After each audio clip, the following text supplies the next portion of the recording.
शुभप्रभात मित्रांनो, जय शिवराय. आत्ता आपण सानपाड्यावरून निघतोय. आज आपण अलिबाग येथील रेवदंडा जवळ कोर्लई किल्ल्याजवळ जात आहोत आणि त्या किल्ल्याची पूर्ण माहिती आपण आज घेणार आहोत. आणि तुम्हाला अशी विनंती आहे की आपल्या वंदे सह्याद्री चॅनलच्या मार्फत मी तुम्हाला या कोर्लई किल्ल्याची संपूर्ण माहिती देणार आहे.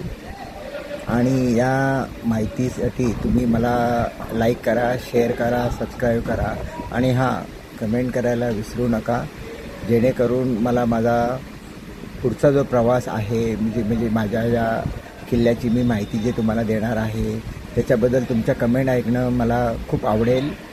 तरी कृपया या तुम्ही कमेंट मला जरूर कळवाव्यात. आणि आता आपण निघत आहोत. जय हिंद, जय महाराष्ट्र. मित्रांनो, हा आहे रेवदंड्याचा समुद्र किनारा आणि आपण आता कोर्लई गावातून या मार्गे आपण या कोर्लई किल्ल्यावरती आता जाणार आहोत. छोटी पायवाट आहे, त्याच्या बाजूला एक दीपस्तंभ आहे आणि या पायवाटेवरून आपल्याला आता पुढे जायचं आहे. हा समोर पाहताय तुम्ही, हा कोर्लई किल्ला. मित्रांनो, आता आपण कोर्लई किल्ल्याकडे जात आहोत आणि तुम्ही पाहताय समोरून एक पायवाट आहे. या पायवाटेने आपल्याला वर जायचं आहे. इथे पायऱ्या नाही आहेत, असा रस्ता आहे आणि या रस्त्याने आता आपण किल्ल्याकडे जात आहोत.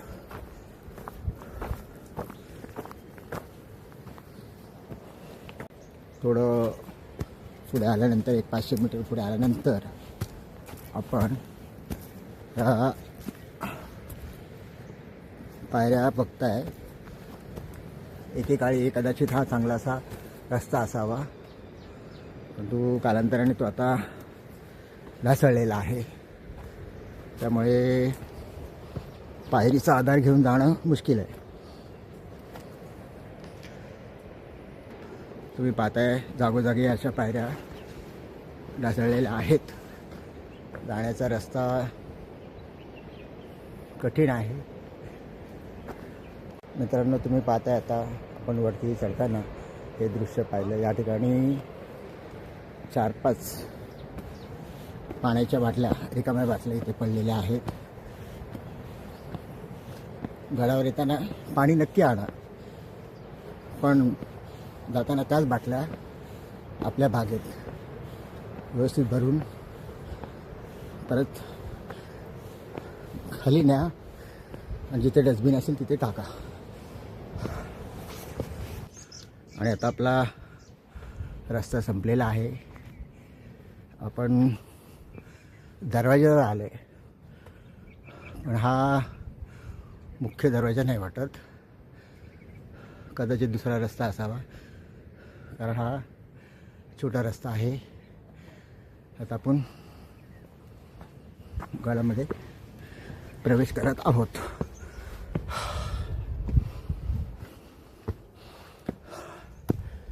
पाहताय तुम्ही समोर हे मनोरे, एकेकाळची तटबंदी, एकेकाळचा बुरुज ढासळलेल्या अवस्थेत आहे.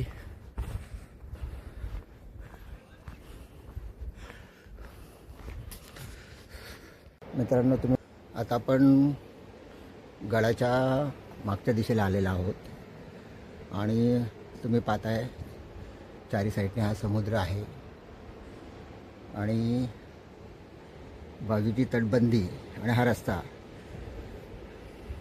याच्यावरून असा अनुमान काढतो की आपण कदाचित हा सागरी मार्ग असावा आणि सागरी मार्गातून या ठिकाणी बोटी येत असाव्यात आणि त्यानंतर बोटीतला माल, इतर सामान या मार्गे किल्ल्याकडे आणलं जात असावं. तुम्ही पाहताय या किल्ल्याची तटबंदी, बुरुज किंवा त्या चारी साईडला त्याला अशा खोण्या आहेत, जेणेकरून येणाऱ्या शत्रूवर चारी बाजूनी नजर ठेवता आली पाहिजे. त्यासाठी कदाचित अशी रचना केली असावी. आज तुम्ही पाहता एवढ्या वर्षांनी सुद्धा काही दगड घट्ट पकडून आहेत, काही ढासळलेले आहेत. आणि हा जो वरचा भाग बघताय तुम्ही, ते कल्पना करू शकता की एकेकाळी याचं वैभव काय असेल. खरं म्हणजे या किल्ल्याचा इतिहास खूप वेगळा आहे.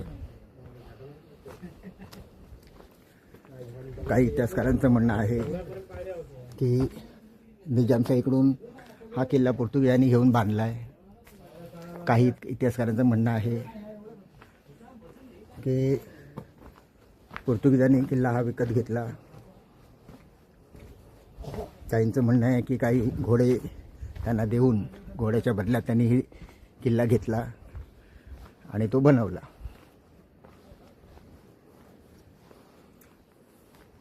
कारण बऱ्याचशा लोकांचं यावर दुमत आहे. पण या ठिकाणी पोर्तुगीजांचं बरीच वर्षे या किल्ल्यावरती वास्तव्य होतं. कारण आता मी जेव्हा रेवदंड्यावरून आलो तेव्हा पाहिलं की ठिकठिकाणी अजूनही पोर्तुगीजांच्या खुणा, त्यांचे शिलालोक जागोजागी आहेत. म्हणजे हे पूर्ण सागरी किनारा हा सगळा पोर्तुगीजांच्या ताब्यात होता.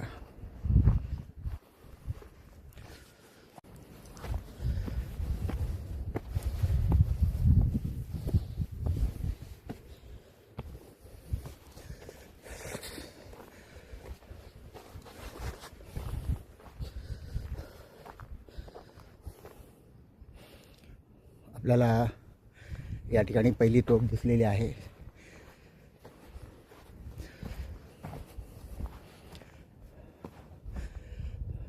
तिचं तोंड समुद्राच्या दिशेने आहे. ते येणाऱ्या शत्रूवर हल्ला करण्यासाठी या बाजूने ही तोफ ठेवण्यात आलेली आहे. तुम्ही पाहताय खाली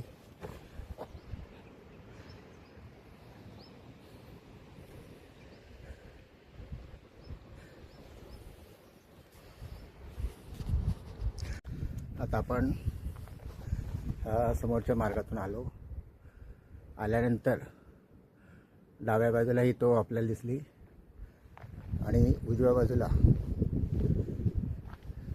ही तटबंदी आहे. खाली तुम्ही पाहताय समुद्र किनारा आणि आपण ज्या मार्गे आलो तो हा मार्ग.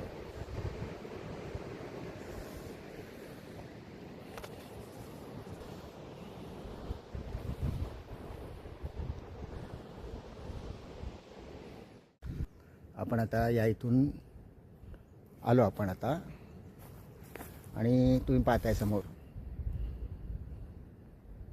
समोरचा जो भाग दिसतोय तिथे आता आपल्याला जायचं आहे. एकेकाळी या किल्ल्यावरती 70 तोफा होत्या. आज बघूया आपण आता किती ते आहे शिल्लक.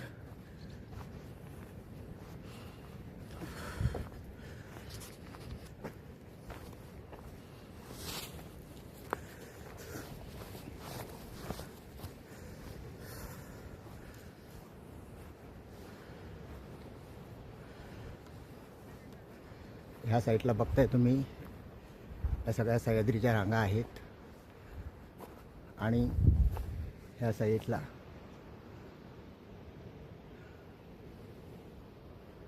दृष्टी पडत नाही एवढा समुद्र आहे. त्यावेळी पोर्तुगीजांनी सखोल अभ्यास करून हा गड बांधला असेल किंवा घेतला असेल. कारण एकीकडे शत्रूची हालचाल किंवा येणाऱ्या शत्रूवरती पालक ठेवता येते आणि एकीकडून आपला समुद्र मार्गे बोटीतून त्यावेळी असं या ठिकाणी यायचा आणि आपण जसं आता आलो त्या मार्गे गडावर आणलं जायचं.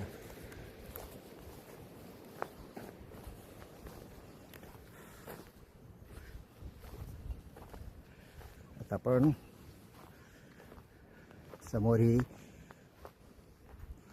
मोठी तटबंदी दिसते, तिथे आता आपण जाणार आहोत.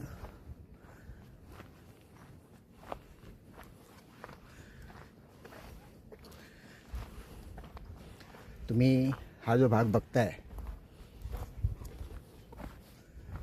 आता तो बुजलेला आहे, पण त्याच्या एकूण रचनेवरून असं वाटतंय की एकेकाळी इथे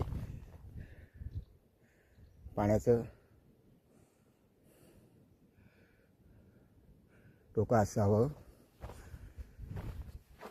कारण त्याची रचना जी आपल्या दगड कोरून जी बांधणी केलेली आहे त्याच्यावरून हे पाण्याचं टाका असावं असं मला वाटतं.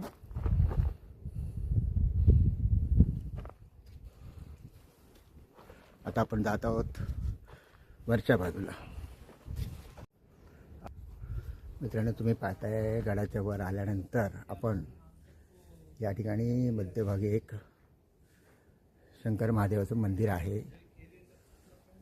कदाचित त्या काळी हे एक सुंदर मंदिर असावं, पण आज ते मोडकळीस आलेलं आहे. परंतु कुले गावचे गावकरी यांनी हा परिसर झाडे लावून सुशोभित करण्याचा प्रयत्न केलेला आहे.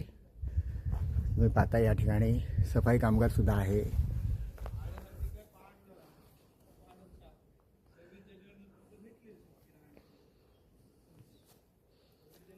आता आपण या बुरुजाच्या वरती जाऊया.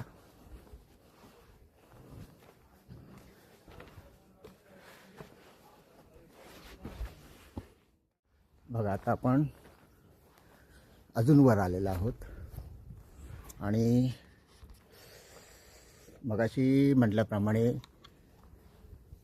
या किल्ल्यावरती त्या काळी एकूण काहीतरी 70 तोफा होत्या. आता इथे 1, 2, 3, 4 तोफा इथेच आहेत. खाली आपण बघितली 5 झाल्या आणि त्या तोफांची रचना असं करून ठेवलेली आहे चारी दिशांना, म्हणजे शत्रू, त्यांचा शत्रू पोर्तुगीजांचा, कोणत्याही बाजूने आला तरी त्याच्यावर या तोफेतून मारा केला जायचा. आणि या तोफेवरती एक शिलालेख आहे.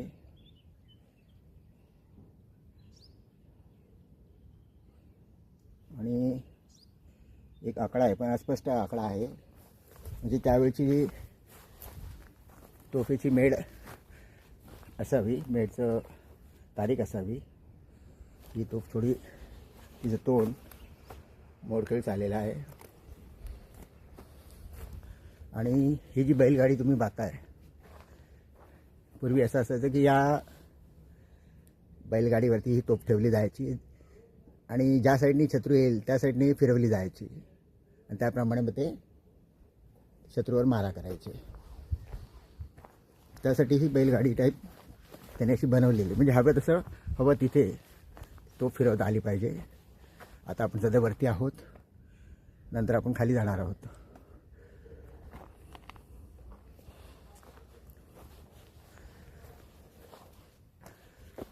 अजून वरती चाललोय. फक्त चढण्याचा मार्ग आहे, खाली येण्याचा मार्ग नाही आहे. ह्या ज्या खुल्या दिसत आहेत त्याच्यामध्ये असे चौकोनी हे दिसत आहेत. ते पाण्याचे टाके आहेत, इतर काय आहेत ते आपण आता खाली जाऊन बघूया. खरं म्हणजे मला वाटतं आता आपण जिथून आलो, म्हणजे आपण इथून आलो, असं इथून आल्यानंतर या इथून पलीकडे जाण्यासाठी हा रस्ता असावा. परंतु आता तो तोडलेला आहे, म्हणजे जाण्याचा मार्ग नाही आहे. आता आपण परत मागे फिरून खाली उतरून पुन्हा आपण पुढे जाणार आहोत. मित्रांनो, मगाशी आपण जे वरून पाहिलं हे तुम्ही पाहता, हे बघा, हे पाण्याचं टाका आहे आणि त्याची रचना बघा कशी केलेली आहे. आतमध्ये गढूळ पाणी आहे. हे दुसरं टाका आहे. कदाचित खाली अंडरग्राऊंड एकच असावं, त्याचे 3 भाग केलेले असावे. कारण हे पाहताय तुम्ही, हे जे गावकरी आहेत, ही जी झाडं आहेत, त्यांना या इथून पाणी काढून ते लोक झाडाचं संवर्धन करतात, झाडं वाढवतात. आपलं तर एक मंत्र आहेच आपला, झाडे लावा झाडे जगवा. त्याप्रमाणे आता बघा, या ज्या भिंती आहेत, ह्या भिंतीने असं पिंपळाच्या झाडाने असं हे केलेलं आहे. हळूहळू ते पण ढासळणार आहे. ही एक खोली आहे.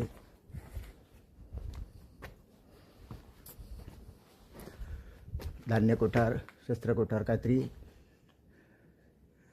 या ठिकाणी असावं एकेकाळी. आता ह्या साईडने आता आपण वरच्या बाजूला आहोत. हे बघा, पोर्तुगीजांनी बांधलेला हा किल्ला आणि त्यांच्या भाषेमध्ये हा शिलालेख आहे. तर माझी सरकारला एक विनंती राहील की ह्या ज्या किल्ल्यांवरचं पहिलं संवर्धन करा. कारण येणाऱ्या पिढीला आपण आपला इतिहास नुसतं पुस्तकात न दाखवता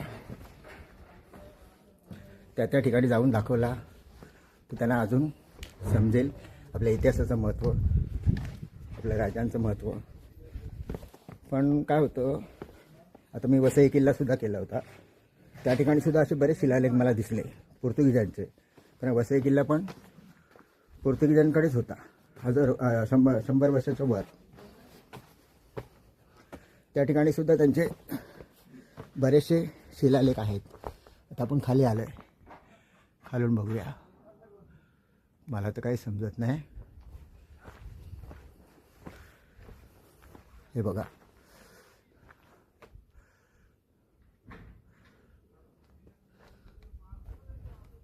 तर आता पाहताय तुम्ही, हे बघा, हा एक शिलालेख आहे. पोर्तुगीज भाषेमध्ये आहे की अजून कोणत्या भाषेमध्ये आहे.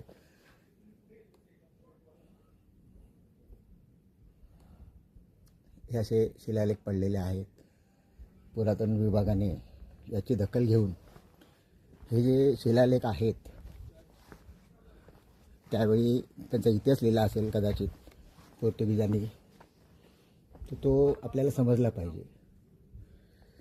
लोक येतात, व्हिडिओ काढतात, काहीतरी आहे आणि तो विषय तिथे संपतो. पण खरा इतिहास त्या शिलालेखामध्ये आहे. आता आपण त्याच्याच बाजूने या ठिकाणी आलेलो आहोत. तुम्ही पाहताय, खाली जाण्याचा हा रस्ता आहे.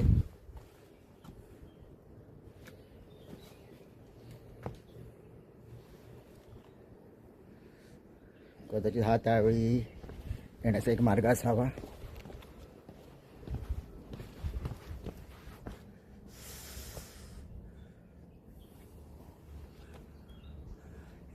समोर पाहताय तुम्ही, वरती सुद्धा एक शिलालेख आहे. आणि आपण जे मगाशी आलो तो एक छोटा दरवाजा होता, पण गडावर येण्याचा हा एक मार्ग, हा महादरवाजा असावा असं मला वाटतं. कारण इथे त्याचा उल्लेखच नाही आहे. त्यामुळे मलाही काही व्यवस्थित सांगता येणार नाही. म्हणून कृपया पुरातन खात्याने ची दखल घ्यावी. प्रत्येक किल्ल्यावर येण्यासाठी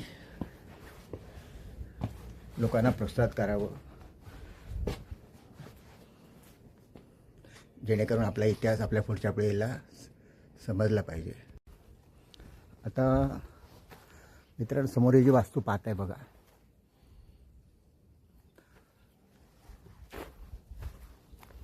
ही 100% पोर्तुगीजांनीच बांधलेली आहे. कारण ती बांधण्याची त्यांची जी पद्धत आहे, जी कमान, ती वरती पण काहीतरी असावं किंवा घंटा असावी, म्हणजे चर्च असावं. कारण एकूण रचना अशी वाटते की ही चर्चच आहे.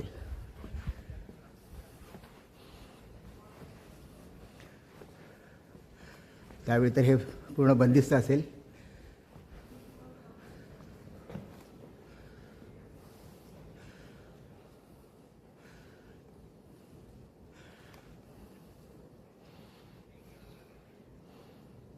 आणि ही जी रचना आहे कदाचित व्हेंटिलेशन असावं. आणि हे चर्च असावं. कारण आपण वरती पाहिलं तर ही अशी रचना फक्त चर्चमध्येच असते. समोर मेरीची मूर्ती असते, येशूंचा क्रॉस असतो. तशी ही रचना आहे. म्हणजे हे चर्च असावं असं मला वाटतं.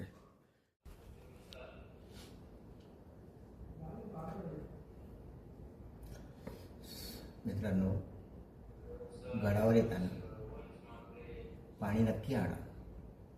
2 ते 3 बॉटल नक्की आणा. कारण पाणी लागतं, दम लागतं म्हटलं पाणी प्यावं लागतं. पण या बाटल्या इतर असं न टाकता त्या पुन्हा आपल्या बॅगेत, कारण आता तर वजन आहे, नंतर त्या रिकाम्या झाल्यानंतर खाली होतात. तुमचं वजन काय असतं, आपण एवढं वजनदार बाटली आणतो पण रिकामी झाल्यानंतर फेकून देतो. त्यामुळे सगळ्या ठिकाणी बाटल्यांचा खच पडलेला आहे. आज तुम्ही एक चांगले नागरिक आहात. किल्ल्यावर ज्या भावनेने येतात ती भावना जपा, पर्यावरणाला सुद्धा जपा आणि चांगले नागरिक बना, अशी मी तुम्हाला वंदे सह्याद्रीच्या माध्यमातून विनंती करतो. मित्रांनो, आता आपण आलो आहोत कोर्ले किल्ला अलिबाग. हा किल्ला बरीच वर्ष पोर्तुगीजांच्या ताब्यात होता. पोर्तुगीजांनी बरीच वर्ष या ठिकाणी राज्य केलेलं आहे. आता तुम्ही पाहताय कोर्ले गावापासून ते जर याचा जो रस्ता आहे, बऱ्याचशा ठिकाणी किंवा रेवदंड असू द्या, बऱ्याचशा ठिकाणी अजूनही असे शिलालेख, जागोजागी कमान त्यांची निशाणी सोडून गेलेले आहेत. म्हणजे तुम्ही कल्पना करू शकता की त्यावेळी त्यांनी किती वर्ष राज्य केले असेल या ठिकाणी. आणि या गडाचा इतिहास मी तुम्हाला सगळं व्यवस्थित डिटेलमध्ये नंतरच्या याच्यामध्ये सांगणार आहे. आता सध्या आपण फक्त किल्ला बघून घेतोय. त्यानंतर हा किल्ला निजामशाहीकडून पोर्तुगीजांकडे कसा आला, पोर्तुगीजांकडून नंतर मग आपल्या कान्होजी आंग्रे यांनी बरेच प्रयत्न केल्यानंतर हा किल्ला आपल्या ताब्यात घेतला होता. त्यानंतर मराठी साम्राज्य त्यावेळेस पावलं. त्यानंतर इंग्रजांनी हा किल्ला ताब्यात घेतला होता. तर तुम्ही पाहता या किल्ल्याचं वैशिष्ट्य म्हणजे कसं आहे की चारही बाजूने समुद्र आहे. म्हणजे कुठूनही शत्रू आला तरी दिसणे आणि उंचावरती उंच उंच असा आहे. आणि हा गड इतर गडाप्रमाणे वेगळा आहे. बाकीचे गड गोलाकार, चौकोनी, त्रिकोणी असतात. हा सरळ एका ह्याच्यामध्ये आहे, सरळ आहे. आणि चारी साईडनी त्यांनी तशी रचना करून ठेवलेली आहे. आज तुम्ही कल्पना करू शकता. वसईचा किल्ला असो, हा किल्ला असो, बाहेरची लोक जंजिरा हे असो, मुरुड जंजिरा असो, बाहेरची लोक येऊन या ठिकाणी किल्ले बांधून आपल्यावर राज्य केलेलं आहे. पण ही चुकी सर्वस्वी त्यांची आहे का, हा थोडा विचार करा. कारण पोर्तुगीज असू दे, इंग्रज असू दे, व्यापाराच्या निमित्ताने आले. 4 आले, 8 आले, 10 आले. त्यांनी काही सैनिक आणले नव्हते किंवा हे आणले, पण त्यांनी इथे आल्यानंतर पहिला अभ्यास केला. आले व्यापाराच्या निमित्ताने,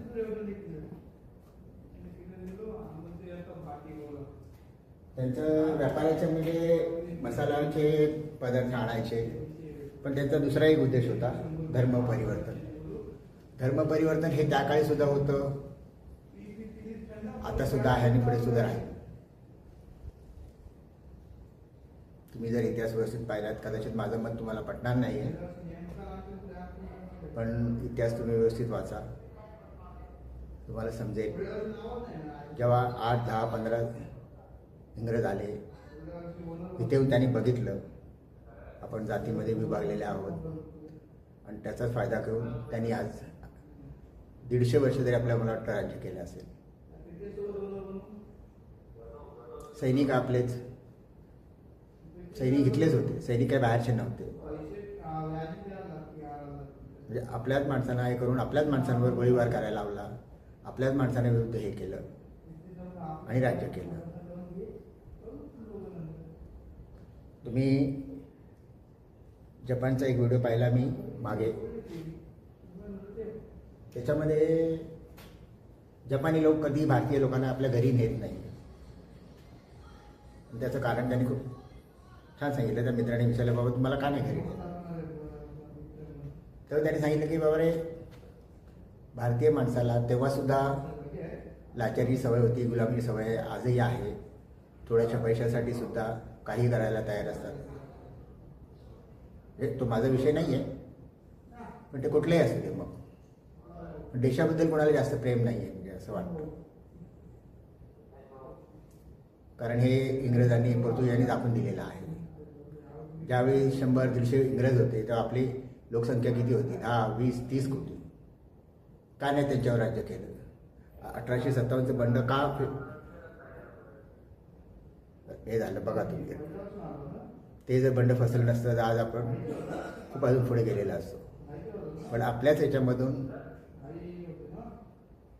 असे फितूर लोक, गद्दार लोक तेव्हाही होते, अजूनही आहेत, देशाविरुद्ध कट कारस्थान करणारे. तर म्हणजे तो माझा विषय नाही आहे, पण हे किल्ले बघितल्यावर असं वाटतं की तुमच्याशी 2 शब्द बोलावे. आणि हे माझं वैयक्तिक मत आहे, मला कोणावर असं आरोप करायचा नाही आहे, कारण इतिहास सांगतोय, मी नाही सांगत. बघा, विचार करा, आणि तुमचं मत आपलं यूट्यूब चॅनल आहे वंदे सह्याद्री, त्याच्यावर कमेंटमध्ये टाका, म्हणजे जेणेकरून मला पुढे सुधारणा करता येईल माझ्या बोलण्यामध्ये, माझ्या सांगण्यामध्ये. आणि माझा एक प्रामाणिक प्रयत्न असा आहे की आपण प्रत्येक किल्ल्यावर जाऊन त्या किल्ल्याची माहिती घेऊन ती तुमच्याजवळ पोहोचवणं, हा माझा मूळ उद्देश आहे. त्यामुळे आपलं चॅनल बघा, यूट्यूब वंदे सह्याद्री, लाईक करा, सबस्क्राईब करा. धन्यवाद.